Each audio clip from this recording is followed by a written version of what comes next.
আলাইকুম বন্ধুরা, আপনারা কেমন আছেন? আজকে আমি শীতের পিঠা বানাবো আর আপনাদের সামনে আবার একটা বাস্তব কাহিনী তুলে ধরবো। যখন তাহলে শুনুন, যখন একটা ছেলে লেখাপড়ার যোগ্য হয়, যেমন ৭-৮ বছর, তখন থেকে বাবা-মা পরিশ্রম করে একটা ছেলে হোক আর একটা মেয়ে হোক লেখাপড়া শিখিয়ে বহু কষ্টে, বহু আশা বুকে নিয়ে সেই সন্তানকে কী করে স্কুলে ভর্তি করে দেয়। স্কুলে যার যতটুকু সাধ্য কুলায় ভর্তি করে দেয়। ভর্তি করে দিল। সেখান থেকে ছেলেরা কি লেখাপড়া করবে, মেয়ে কি লেখাপড়া করবে? ছেলে মেয়ে দুজনে উভয়কে ভালোবাসে। ভালোবাসে, ভালো কথা ভালোবাসে, এমন ভালোবাসা বাবা-মা, এদিকে বাবা-মা যে অল্প বয়সে বিয়ে দিবে না, ওদিকে ছেলেরাও বাবা-মা বিয়ে দিবে না। তখন ২ ছেলে মেয়ে করল কি, পালিয়ে গিয়ে যায় বিয়ে করল। ভালো কথা বাবা-মা মানে নিল, পালিয়ে বিয়ে করেছে। মুখেতে চুনকালি দিল, তারপরেও বাবা-মা মানে নিল। কী করবে, সন্তান তো, মানে নিল। তারপর থাকলো, ভালোই থাকলো। করেছে কি, যখন ঠিক ১০-১২ বছর হয়ে গেছে বিয়ের, একটা সন্তান হয়েছে, ক্লাস 3-তে পড়ে। সেই মুহূর্তে করল কি, ওই ছেলেটা মেয়েটাকে আর দেখতে পারে না। আজ এই কথা, কাল ওই কথা। তার মানে কি, সে তার কাছ থেকে সরে যায়।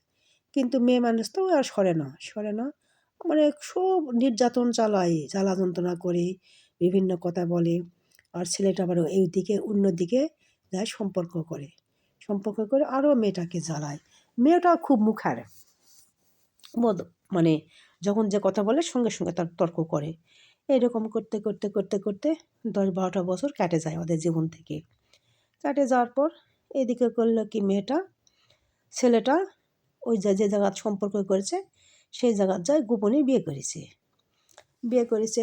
এদিকে বাচ্চাটা জানায় না, বড় বউটাকে জানায় না, না জানে সব কিছু দেয়া থোয়া সব কিছু করে। তার একদিন যখন কেস করার সময় পার হয়ে যাবে, সেই মুহূর্তে ছেলেটা জানায় যে আমি বিয়ে করেছি। তখন তো আর কেস করার কোনো কি হয় না, সময় পার হয়ে গেছে। তখন মেয়েটা আর কেস টেস করে না।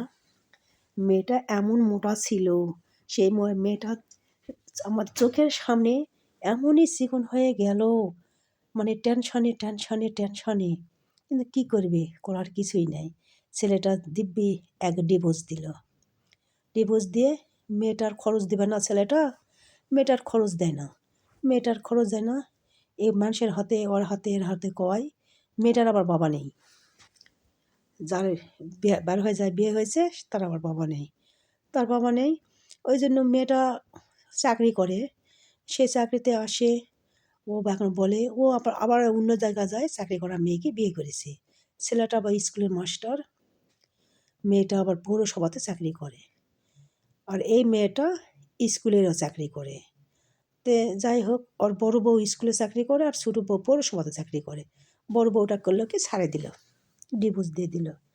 মেয়েটা তো চিন্তা ভাবনায় তো না খাইয়ে চিকন হয়ে গেল। বাচ্চাটা খরচ দেয় না, পাতি দেয় না, কী করবে? ও নিজের থেকে সব কিছু সন্তানটাকে বহন করে, মানে এর হাতে ওর হাতে বলে যে খরচপাতি দেওয়ার জন্য, কিন্তু দেয় না। ও বিয়ে করে এদিকে ওর মত্ত হয়ে ঘুরে বেড়ায়। এইদিকে মেয়েটা বলে কি, যে ও না পায় বিয়ে করতে, না পারে সন্তানকে সান্ত্বনা দিতে, কী করবে? কিন্তু মেয়েটা অবশ্য উগ্রপন্থী। আমরা সবাই অবশ্য বলেছিলাম যে হলো ওই অত উগ্রপন্থী মেয়ে ভালো নয়। মেয়ে মানুষের রাগ অত করা ভালো নয়, একটু সংযত হতে হয়। কিন্তু না, মেয়েটা খুব রাগী। তো ছেলেটা ওই রাগ মানে বিভিন্ন কথা বলে খেলা ছেড়েই দিল, দিয়ে ডিভোর্স দিয়ে দিল। ওই মেয়েটা, তার প্রতিদিন ওর চোখের পানি দেখলে খুবই খারাপ লাগে। কী করব, কিন্তু করার কিচ্ছুই নেই। ছেলেটা অন্য জায়গায় বিয়ে করে দিব্যি সংসার করছে। তাহলে দেখেন রে ভাই, এই যে ছেলেরা ভালোবাসে বিয়ে করে চলে গেল, ভালো কথা, মেয়েটাকে রাখো, ডিভোর্স না দিয়ে 2 বউকে চালাও। কিন্তু না, সে ওই ছোটো বউও চাকরি করে, বড় বউ চাকরি করে, ওই ছেলেটাও চাকরি করে স্কুলের মাস্টার। কিন্তু কখনোই আর ওই ছেলেটা বড় বউয়ের দিকে তাকালো না, শেষ পর্যন্ত ছাড়ে দিল। ও তো চিন্তায় কিন্তু স্বামীটা একদিন খোঁজ নিল না যে তার সন্তানটা কী করে। এই পর্যন্তই ছেলেটা বিয়ে করে দিকে ঘর সংসার করলো, মেয়েটা এদিকে হাবুডুবু খাচ্ছে। এটাই কি প্রেমের পরিণতি? কখনো যেন এই ধরনের কাজ ভাইরা কেউ না করেন।